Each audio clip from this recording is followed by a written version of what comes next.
Hi everyone, we are from the group 1 today. We are going to talk about the supporting services of the ecosystem. Our topic today is the photosynthesis. So before that, let me introduce our group members first. Myself, SITI, ASHIQEEN, MAISARAH, ZULAIKHA, and also LUQMAN, HAZIQUE. So we have the 5 contents, which is the process, importance, rate of photosynthesis, effects, and also the history. So first of all, the process of the photosynthesis. Photosynthesis is a process used by the plants and other organisms to convert the light energy into a chemical energy that, through the cellular respiration, can later be released to fuel the organism's activities.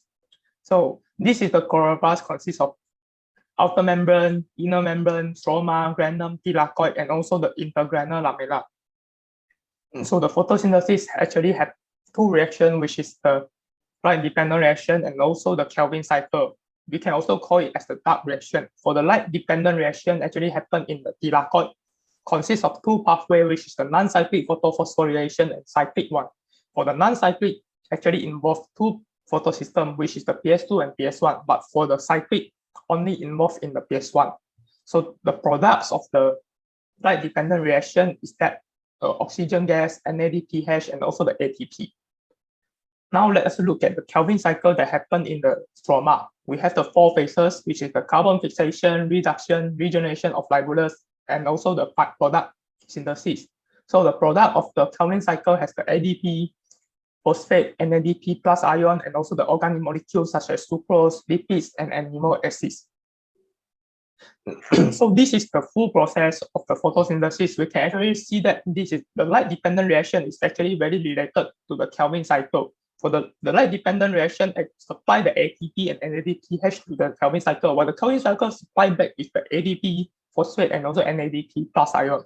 So the final product of the full photosynthesis is oxygen gas and glucose. That's all for me, and thank you. Assalamualaikum warahmatullahi wabarakatuh. My name is Siti Noor Ain Ashiki bin Ma'ano. So I will continue for the part 2, which is the importance of forest and marine in photosynthesis.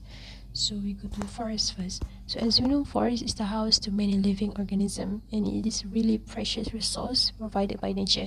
And why it is really important for photosynthesis? Because we know forest being a huge reserve of trees and plants for photosynthesis.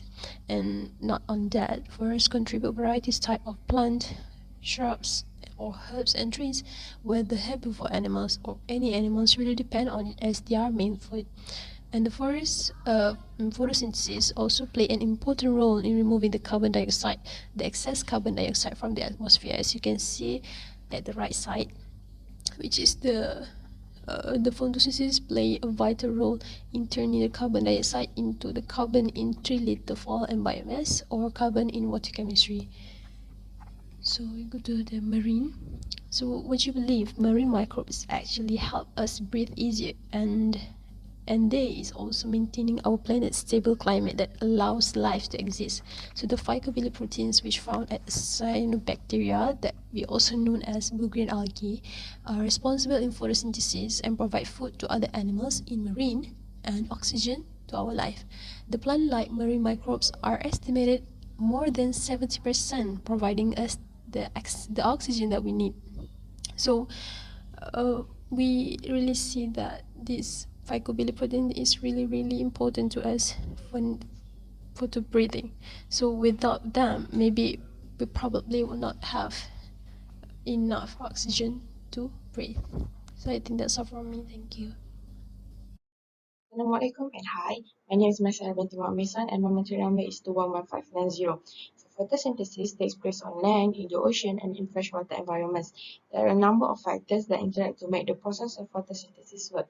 One of them is the environmental factor. Did you know that actually the rate of photosynthesis in ecosystem is affected by various environmental conditions? First of all, climatic conditions such as the amount of daylight available at diverse latitudes, temperature, and precipitations. For case ecosystems at low latitude, such as tropical rainforests, have higher efficiency and biomass than ecosystems close to the poles, since they get more daylight and precipitations. Secondly, it was species interactions, counting the resources species give for each other and how they compete for resources such as water, light, and space. The changes in population size are also influencing productivity and biomass. Furthermore, evolution processes can alter the development rates of photosynthesis of living beings over time. The evolution change is caused by changes of biological and non-biological in environmental conditions, at once affecting the process of photosynthesis. Obviously, the rate of photosynthesis has been altered by humans through various activity. For example, an increase in carbon dioxide levels, average global land and ocean temperatures, and also changes in precipitation patterns that occur as a result of activity such as the burning of fossil fuels, agriculture activities, and deforestation also affect plant growth and threaten the process of photosynthesis. In addition, increase in freshwater use, especially to meet the needs of population growth, agriculture, and the industrial process, can reduce the amount of water available for all living things in ecosystem. So when the amount of water is limited, the process of photosynthesis could not be carried out more efficiently and continuously.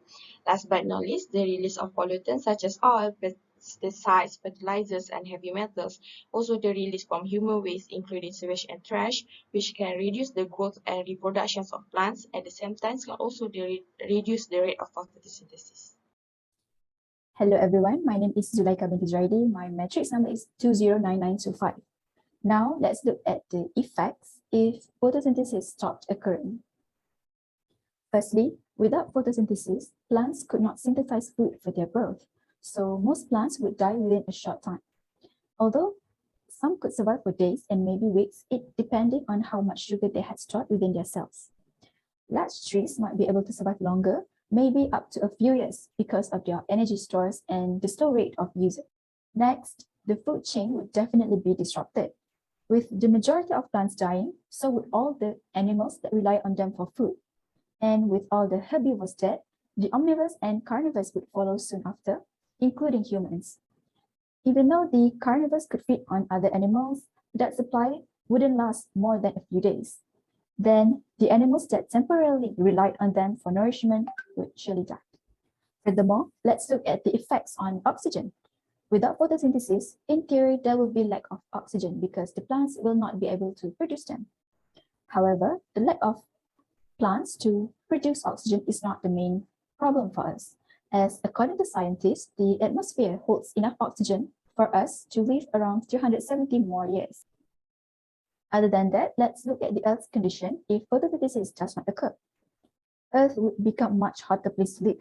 This is because the level of greenhouse gases would increase and temperature would rise. The water cycle would be affected as well. Plants have a huge role in releasing moisture into the atmosphere from the rain, and without them, precipitation patterns would change dramatically. So that is all from me. Hello, my name is AZMAN, and I'm going to talk about the history of photosynthesis for the last part. More specifically, the timeline of photosynthesis on Earth. Okay, at around 4.6 billion years ago, in the Hadean Eon, the formation of Earth has occurred where all life starts. Next, at 3.4 billion years ago, in the Archean Eon, the first photosynthetic organism appeared, although it absorbed near-infrared rather than visible light and also produced sulfur or sulfate compound rather than oxygen. The photosynthetic pigment were possibly the predecessor to chlorophyll, which is called the bacterial chlorophyll. But then at 2.7 billion years ago, still in the Archean Eon, the cyanobacteria is formed and become the first oxygen producer. They undergo through oxygenic photosynthesis compared to its predecessor. They are able to absorb visible light in photosynthesis thanks to the pigment of mixture of phycobilins, carotenoid, and other several forms of chlorophyll. The geological evidence can be found in the rock dating back to 2.3 to 2.4 billion years ago from the Proterozoic Eon.